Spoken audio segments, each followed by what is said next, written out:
Sa ngalan ng Ama, ng Anak at ng Espiritu Santo. Amen. Sumainyo ang Panginoon. At sumaiyo rin. Mga kapatid, sa araw na ito, ating pong pinagdiriwang ang banal na kapistahan ni San Benito or Saint Benedict of Nursia. Siya po ay kilala bilang isang santo na namamagitan sa atin sa Diyos, humihiling ng proteksyon at kaligtasan laban sa lahat ng masama, lalong-lalo na sa tukso ng demonyo. Kaya naman po pinagdarasal natin ang kaligtasan, unang-una, para sa kagalingan ng ating mga kapatid na may sakit. Kaligtasan, kapayapaan sa mga nag-aalala, sa mga iisip, paano sila makabayad sa kanilang mga utang. Kaligtasan, panunumbalik ng pagmamahala ng mga nag-aaway sa pamilya, ang mga mag-asawang nagkahiwalay. Kaligtasan ng lahat ng mga naglalakbay, lalong-lalo na ang ating mga OFW na araw-araw na lumalaban, na nagtatrabaho sa ibang bansa para maitaguyod nila ang kanilang mga pamilya. Mga kapatid, anuman ang inyong mga kahilingan, anuman ang inyong pangangailangan, magtiwala kayo. Alam yan ng Diyos at meron tayong isang banal, isang santo, si San Benito, na walang sawang nananalangin at nagdadasal para sa atin. Tayo muli ay magpakumbaba, hilingin natin ang awa ng Diyos. Naway tayo'y mapatawad sa mga kasalanan at pagkukulang na ating nagawa para tayo ay makitang karapat dapat makatanggap sa mga banal na misteryo. Inaamin ko Sa makapangyarihang Diyos at sa inyo, mga kapatid, na lubha akong nagkasala sa isip, sa salita, sa gawa at sa aking pagkukulang. Kaya isinasamo ko sa mahal na Birheng Maria, sa lahat ng mga anghel at mga banal, at sa inyo, mga kapatid, na ako'y ipanalangin sa Panginoong ating Diyos. hawaan tayo na makapangyarihang Diyos, patawarin tayo sa ating makasalanan, at patnubayan tayo sa buhay na walang hanggan. Amen. Panginoon, kaawaan mo kami. Panginoon, kaawaan mo kami. Kristo, kaawaan mo kami. Kristo, kaawaan mo kami. Panginoon, kaawaan mo kami. Panginoon, kaawaan mo kami. Manalangin tayo. Ama naming makapangyarihan, tinampok mo ang abad na si San Benito bilang dakilang tagapagturo sa mga nagpapakadalubhasa sa paglilingkod sa iyo. Tanging pag-ibig sa iyo ang aming nawang mapahalagahan para taluntunin naming maliksi at bigay na bigay ang landas ng pagsunod sa iyong kautusan. Sa pamagitan ni Jesucristo kasama ng Espiritu Santo, magpa sa walang hanggan. Amen.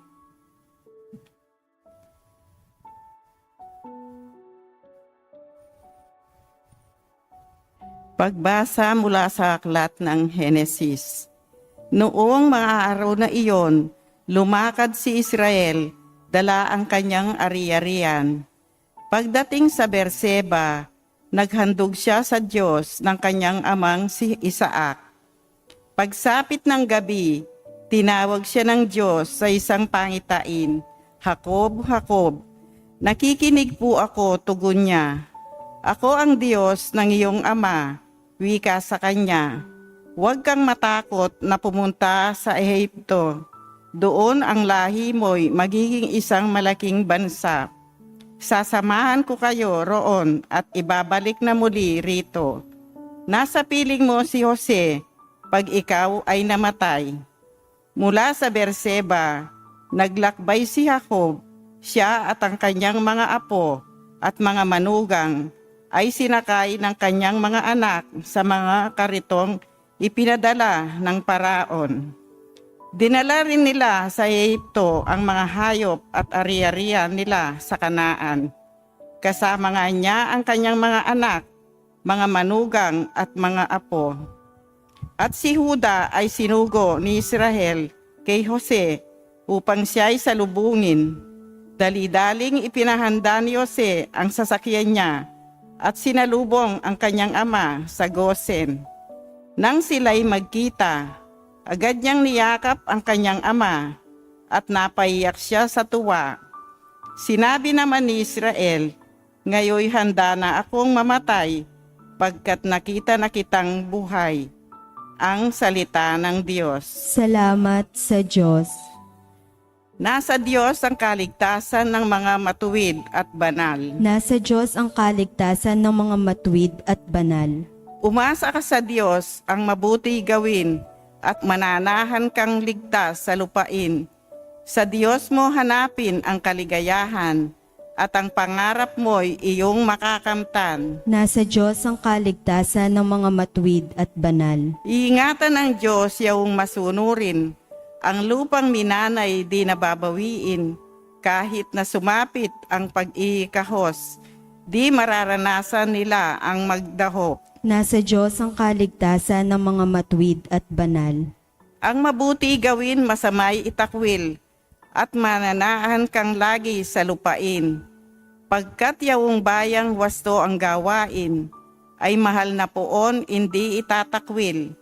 Sila'y iingatan magpakailanman, ngunit ang masama ay ihiwalay. Nasa Diyos ang kaligtasan ng mga matuwid at banal.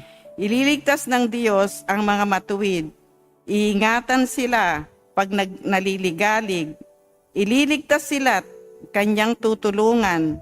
Laban sa masama ipagsasanggalang, sapagkat sa puon nangungubling tunay. Nasa Diyos ang kaligtasan ng mga matuwid at banal.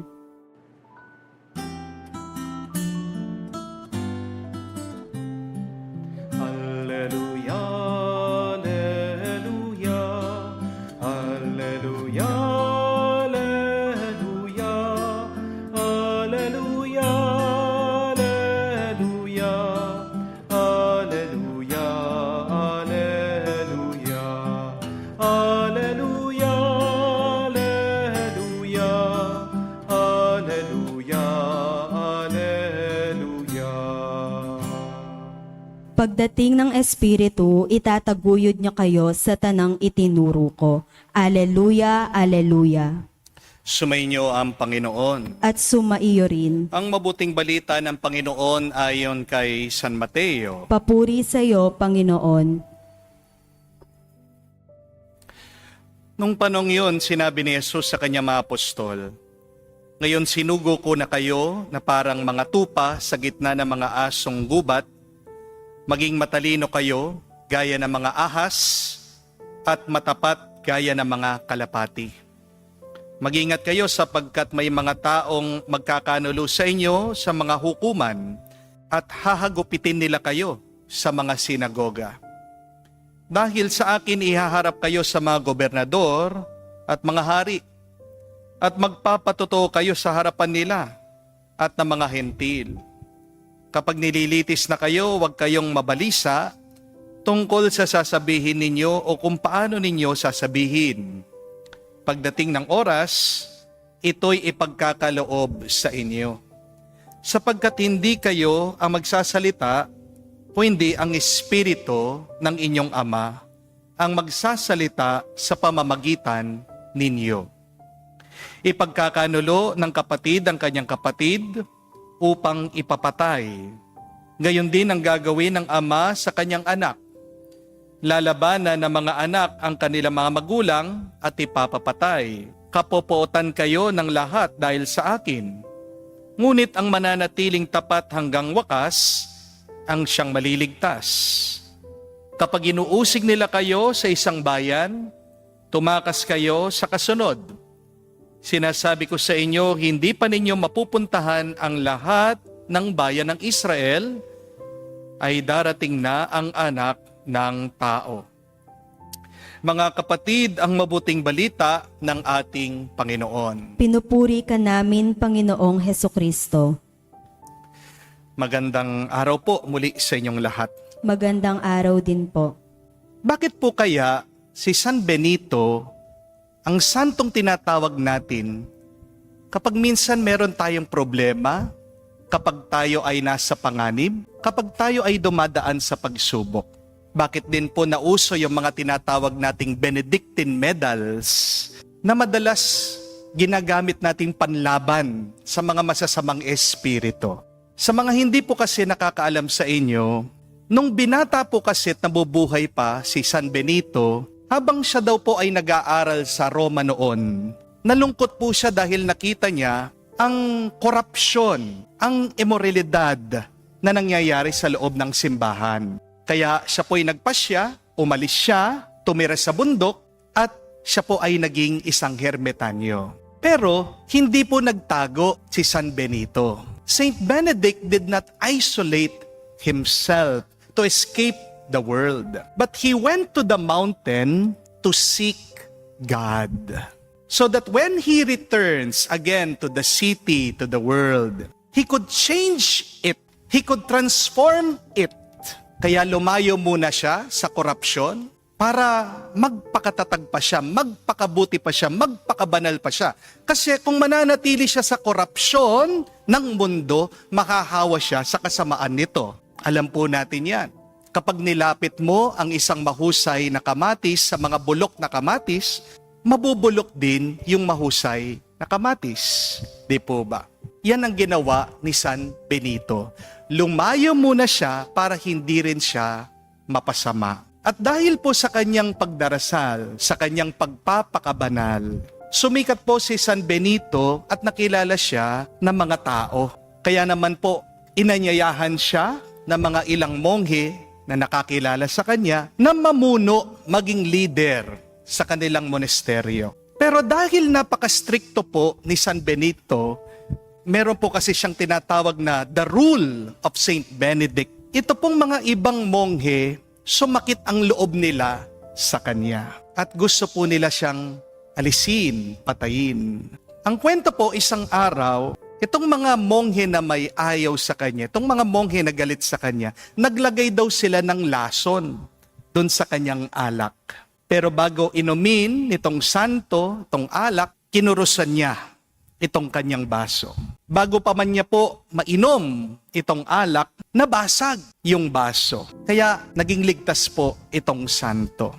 Nung minsan din po, may isang pari na naiinggit sa kanya, kaya naman nilason yung kanyang tinapay na kakainin. Pero kamukha po ng dati, pinagdasal ni San Benito itong kanyang tinapay, at parang isang himala, milagro, meron pong isang uwak, lumipad, pumasok dito sa kwarto, kinuha, dinampot yung pagkain na dapat kakainin niya. Dahil po sa dalawang kwentong ito, dalawang karanasan na ito, dito po nakilala si San Benito bilang isang santo na maaasahan mo kapag tayo din naman ay dumadaan sa iba't ibang panganib o kasamaan sa ating buhay.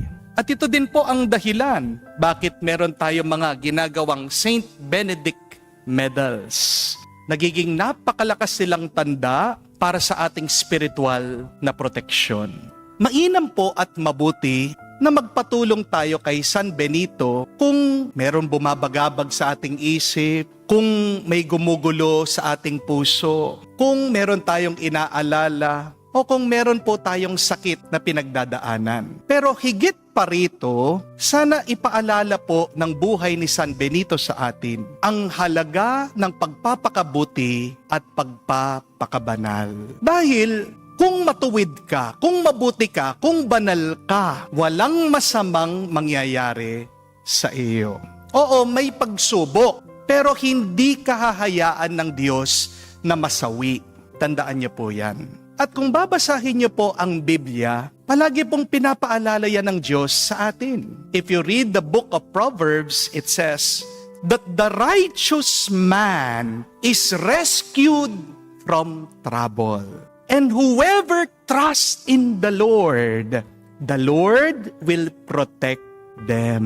Sabi pa nga po ni Jesus na kung magiging tapat tayo sa ating misyon sa Kanya, hindi tayo malalason ng mga ahas o alakdan. Bakit hindi pinabayaan ng Diyos si San Benito nung siya'y buhay? Ito po dahil siya ay nagpakabanal, siya ay nagtiwala sa Diyos. At ang mga kawangis kamukha ng Diyos, hindi niya pababayaan na mapasama. Kung man meron tayong masama, mga pagsubok na nararanasan, ito ay hinahayaan lang ng Diyos na dumating sa atin bilang pagpapalakas ng ating pananampalataya at ng ating kaluluwa. Kapag may nakikita po kayong Benedictine Medal, sana kapatid maalaala mo ito, na meron tayong isang Diyos na nagliligtas sa iyo laban sa lahat ng masama. At sana, pag nakita mo ang Benedictine Medal, huwag mong gamitin na anting-anting ito. Ang Benedictine Medal ay isang paanyaya talaga sa atin na tayo ay mas magpakabuti at magpakabanal. Kung pag-aaralan po natin ang buhay ni San Benito, may 3 aral siya, 3 tulong para tayo ay mas maging banal araw-araw. So I want you to remember also these 3 lessons from Saint Benedict on how we can be more holy every day. Una, panalangin. Saint Benedict lived in this one rule. Sa Latin, sabi po niya, ora et labora. Ang ibig po sabihin ay magdasal at magtrabaho. Ora et labora means pray and work. Hindi lang po puro trabaho. Hindi lang po puro dasal. Pero dapat balanse. Balikan niyo po sinabi niya, ora et labora. Magpartner yan. Magkadugtong yan. Magkasama yan. Trabaho, dasal. Dasal, trabaho. Alam niyo po ba kung bakit napakaraming tao ngayon ang nadidepress? Kasi yung iba, puro trabaho ng trabaho lang. Nakakalimutan ng manalig, nakakalimutan ng magdasal sa Diyos. Di po ba? At aminin niyo po, marami din sa inyo mga paladasal. Palaging nakikinig sa misa. Palagi naman pong lumalapit, nagno-novena, nagro-rosaryo. Bakit pa rin kayo nadidepress? Kasi maaaring ikaw ay naniniwala, pero wala ka namang ginagawa. And remember what the Bible also tells us and teaches us, that faith without action is dead. And prayer without purpose is laziness. Katamaran. Kung puro ka lang dasal pero wala ka namang gagawin, wala kang kilos. Kapatid, kamukha po sana ni San Benito, magdasal ka bago ka magtrabaho.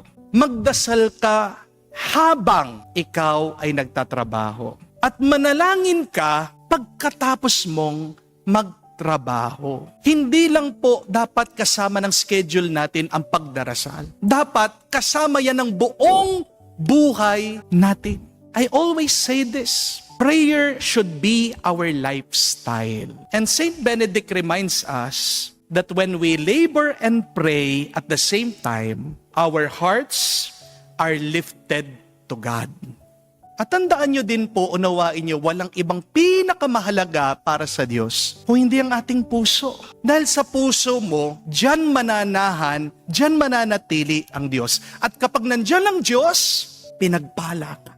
Why is there no blessing now in your life? Maybe because you have not given your heart to God, or maybe because you have a heart and yet God is absent in your heart. Amen?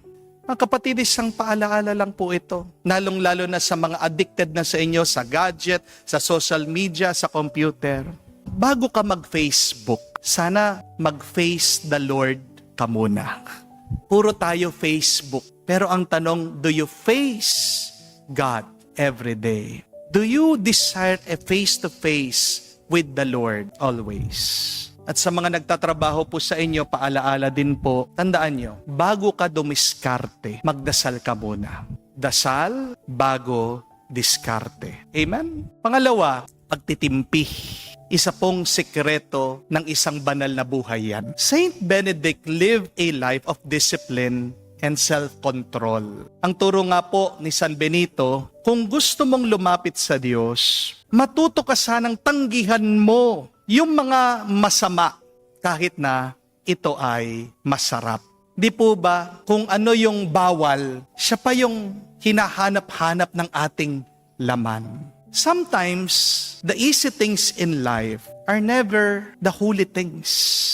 Hindi dahil madali ito na ang tama. Kaya nga po, ang daming nasisira sa kanilang buhay ngayon eh. Bakit?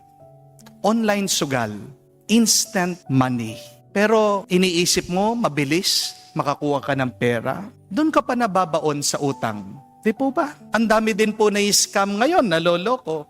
Kasi pinapangako nila ang mabilis na kita. Mag-i-invest, pero wala nang bumabalik sa kanila. Ang dami din po nagkakahiwalay, di na nag-uusap na mag-asawa. Bakit? Ang bilis, ang dali na lang po magkaroon ng extramarital affair. Ang dami po mga dating app, merong Viber, merong Messenger.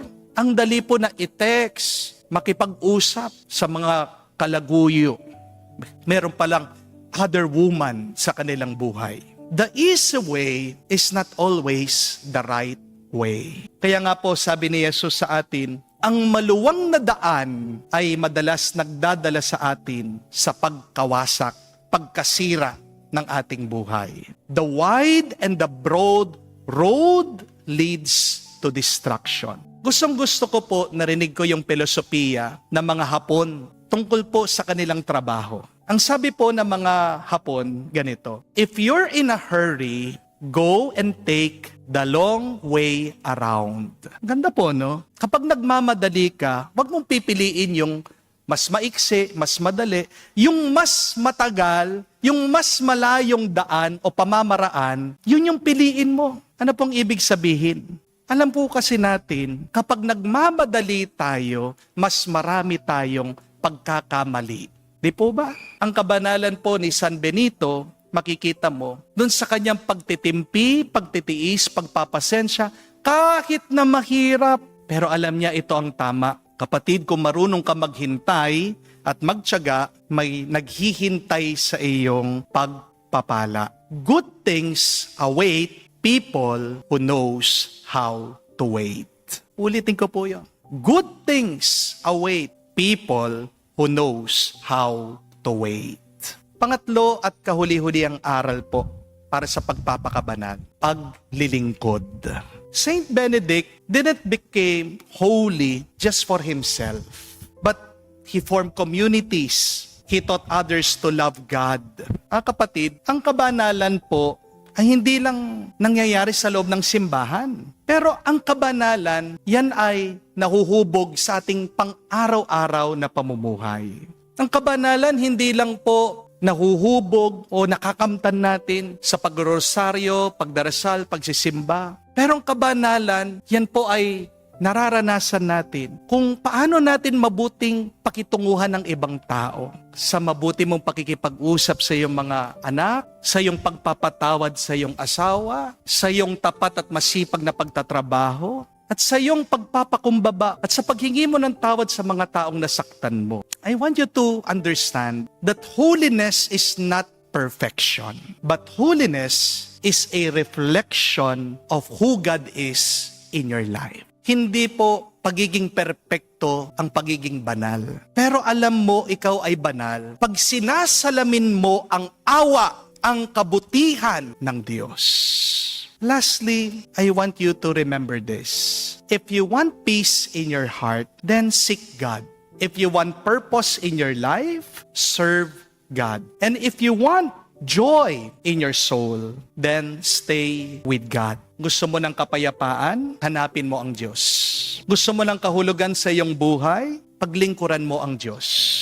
At kung gusto mo na maging mas masaya ka sa iyong kaluluwa, manatili ka sa Diyos. Kapatid, huwag ka lang lumapit kay San Benito para makaiwas ka sa mga masama o panganib ng iyong buhay. Pero naway tayong lahat, lumapit po tayo kay San Benito para magpatulong tayo at magpaturo kung paano maging mas banal. Dahil tandaan natin, ang mga matuwid at banal, sila madalas malayo sa masama at panganib. Bakit ikaw ay nahihirapan? Bakit ikaw ay nasasaktan? Baka naman meron kang kasalanang ginagawa. Kung mananatili ka na tapat, sumusunod sa Diyos, hindi ka papabayaan na mapahamak ng may kapal. Magpatulong po tayo kay San Benito. Kaya sabihin natin sa banal na misang ito, San Benito, ipanalangin mo kami ngayon at magpakailanman. Amen. Tumayo po tayo. Alay po natin ngayon sa Diyos ang ating mga dasal at panalangin. May tiwala sa paggabay at proteksyon ng Diyos. Halina't lumapit tayo sa Kanya na siya laging handa sa pagkalingang hindi magmamaliw. Ating sabihin, Panginoon, dinggin mo kami. Panginoon, dinggin mo kami. Ang mga pinuno ng simbahan, naway maging matatag at walang takot na ipahayag ang mensahe ng Diyos. Sa gitna ng mga pagbatikos, manalangin tayo sa Panginoon. Panginoon, dinggin mo kami. Ang mga bansa at ang sangkatauhan naway mapalaya sa makasalanang sistema ng opresyon at terorismo, manalangin tayo sa Panginoon. Panginoon, dinggin mo kami. Yaong mga nakararanas ng pagsubok sa kanilang buhay, may asawa, naway makatanggap ng biyaya na magsumikap na mapanatili ang kanilang mga pangako, manalangin tayo sa Panginoon. Panginoon, dinggin mo kami. Sa katahimikan po ng ating puso, banggitin natin, sabihin sa Diyos ang ating mga personal na pangangailangan.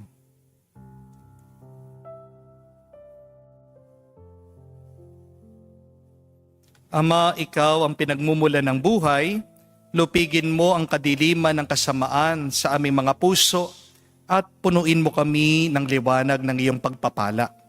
Hinihiling namin to sa pamagitan ni Kristo, aming Panginoon. Amen.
Manalangin kayo mga kapatid, para ng ating mga paghahain ay kalugdan ng Diyos amang makapangyarihan. Tanggapin nawa ng Panginoon itong paghahain sa iyong mga kamay sa kapurihan niya at karangalan sa ating kapakinabangan at sa buong sambayanan niyang banal.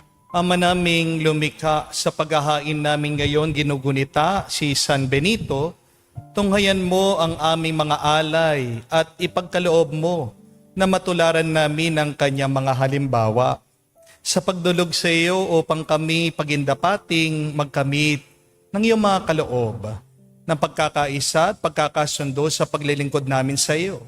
Sa pamagitan ni Jesucristo kasama ng Espiritu Santo, magpa sa walang hanggan. Amen. Sumainyo ang Panginoon. At sumaiyo rin. Itaas sa Diyos sa inyong mga puso at diwa. Itinaas na namin sa Panginoon. Pasalamatan natin ang Panginoong ating Diyos. Marapat na siya ay pasalamatan. Ama naming makapangyarihan, tunay ngang marapat, ikaw ang aming pasalamatan. Sa pamagitan ni Jesucristo na aming Panginoon.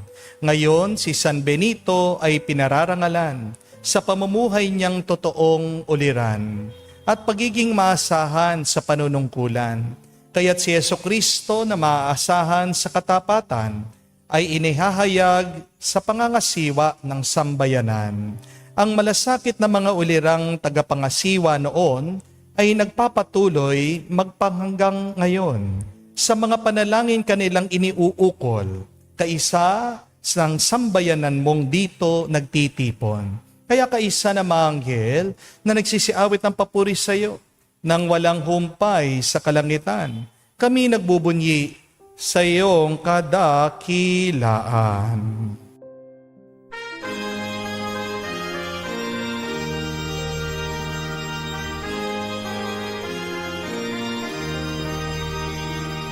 Santo, Santo, Santo, Panginoong Diyos ng mga hukbo. Napupuno ang langit at lupa ng kadakilaan mo. Hosana sa kaitasan, pinagpalang na Panginoon sa ngalan ng Panginoon. Hosana sa kaitasan, Hosana sa kaitasan. Ama naming banal, ikaw ang bukal ng tanang kabanalan. Kaya't sa pamagitan ng iyong Espiritu, gawin mong banal ang mga kaloob na ito upang para sa amin maging katawan at dugo ng aming Panginoong Jesucristo. Bago niya pinagtiis ang kusang loob na maging handog, hinawakan niya ang tinapay, pinasalamatan kanya, pinaghati-hati niya iyon, inabot sa kanyang mga alagad at sinabi, "Tanggapin ninyong lahat ito at kanin. Ito ang aking katawan na ihahandog para sa inyo."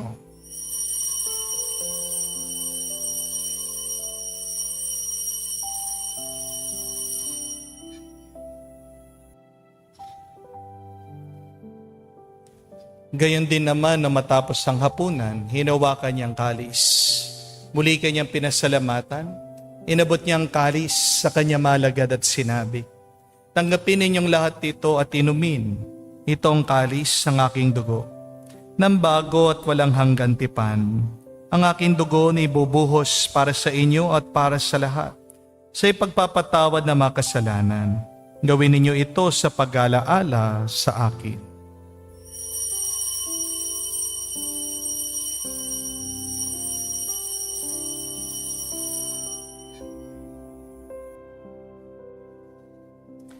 Ang misteryo ng pananampalataya.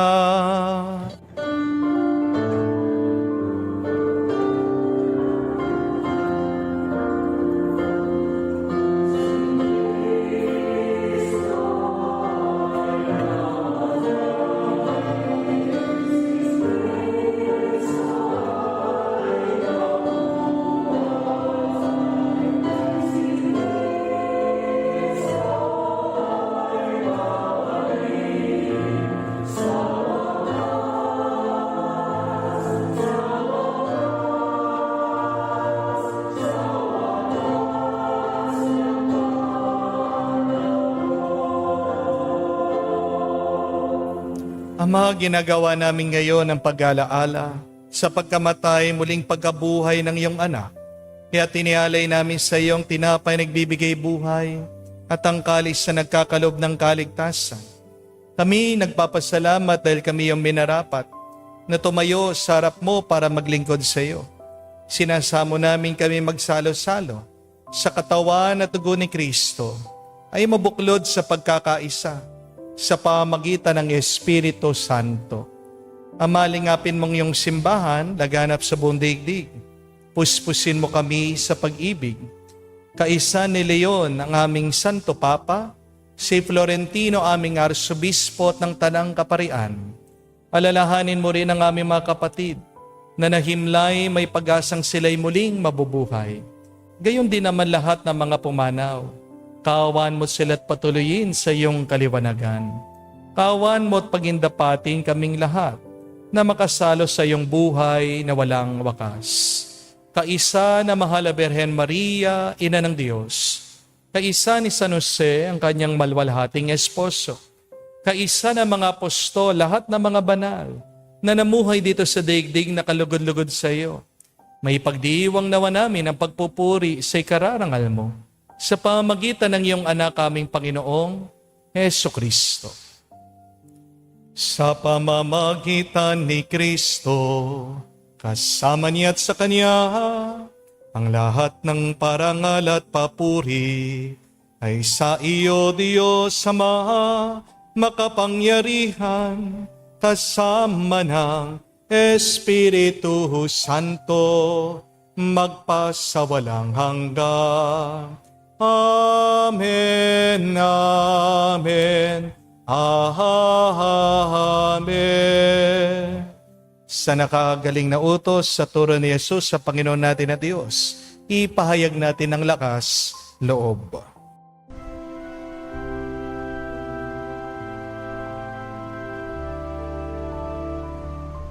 Ama namin, sumasalangit ka, sambahin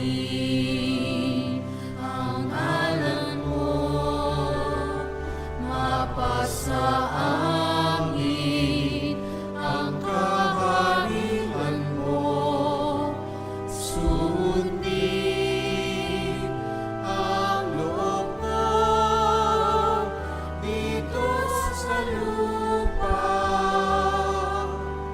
para lang sa langit.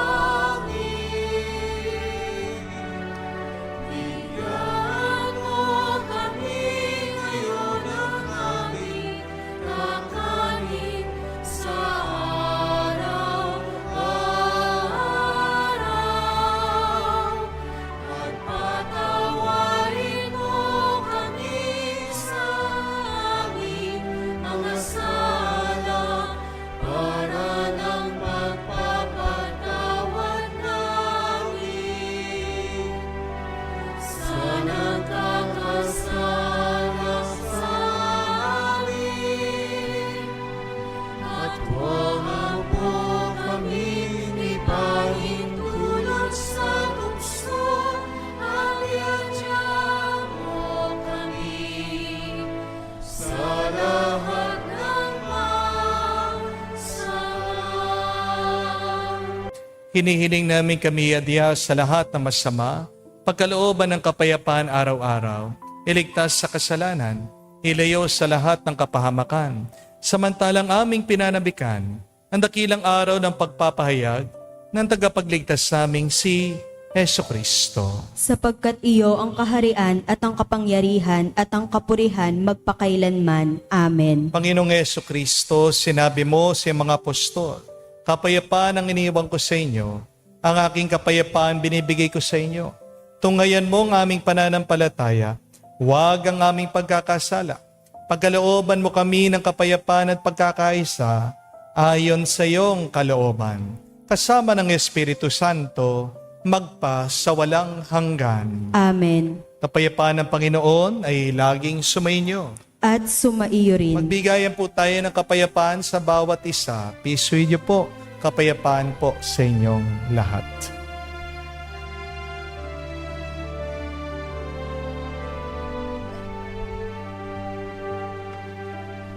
Kordero ng Diyos na nag-aalis ng mga kasalanan ng sanlibutan, maawa ka sa amin.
Mga kapatid, naririto ang ating Panginoong Yesukristo, ang Kordero ng Diyos. Siyang nag-aalis sa mga kasalanan ng sanlibutan. Mapalad tayong lumalapit sa piging ng Kordero. Panginoon, hindi ako karapat-dapat na magpatuloy sa iyo, ngunit sa isang salita mo lamang ay gagaling na ako.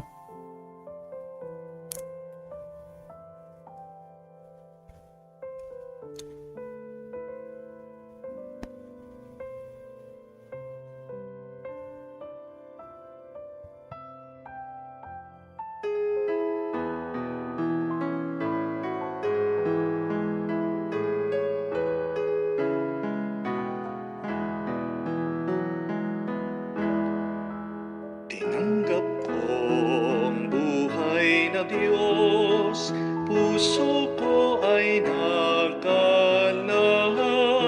Tinanggap ko ang buhay na Diyos, puso ko ay natuwa. Tinapay siya ng buhay, hinati at binigay para mangbigay buhay. Huwag mangamba kailanman. Tinanggap ko buhay na Diyos, puso ko ay nagalak. Tinanggap ko buhay na Diyos, puso ko ay natuwa. Siya'y daan ng buhay, inasam ka ng Ama, umuwi ka sa Kanya, makaisa sa piling niya. Tinggap ko ang buhay ng Diyos, puso ko ay naghalak.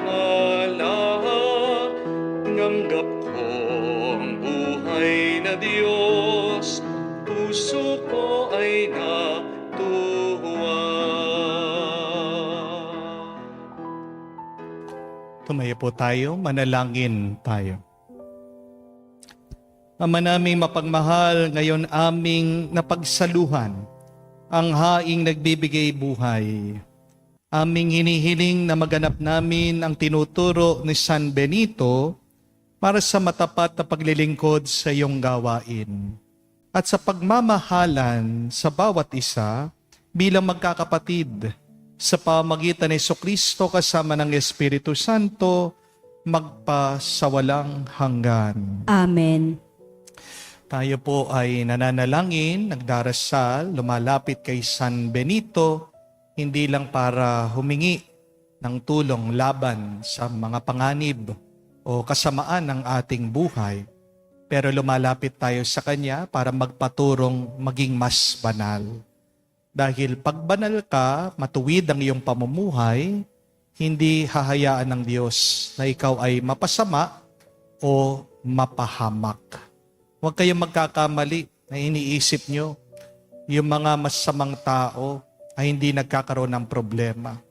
May naririnig po kasi ako na, Father, buti pa yung mga mabisyo, di sila nagkakasakit. Father, buti pa yung kakilala ko, may kalaguyo, pero napakayaman. Darating din pong oras at panahon nila. Tandaan niyo po. At pagkatapos ng ating buhay, tayong lahat ay magbabayad. Pero ang mga naging tapat, ang mga naging masipag sa pagsunod sa kagustuhan ng Diyos, sila ay gagantimpalaan.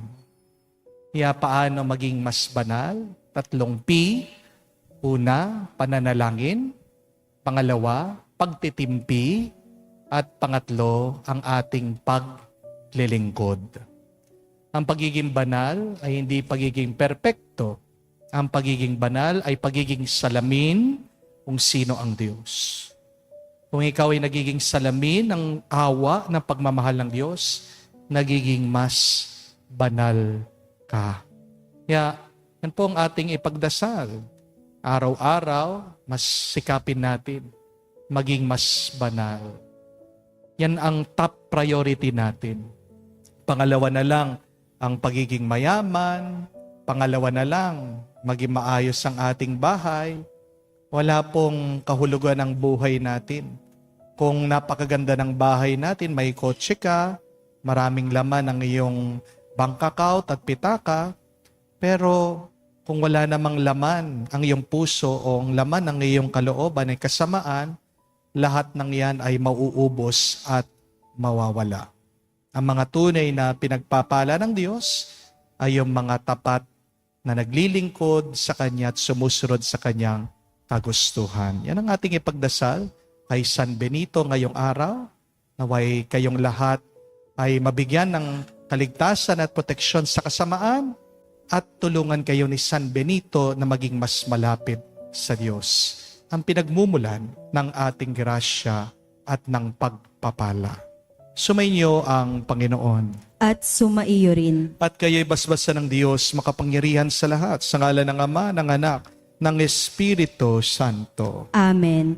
Ang ating misa'y natapos na, humayo kayo sa kapayapaan ni Kristo. Salamat sa Diyos.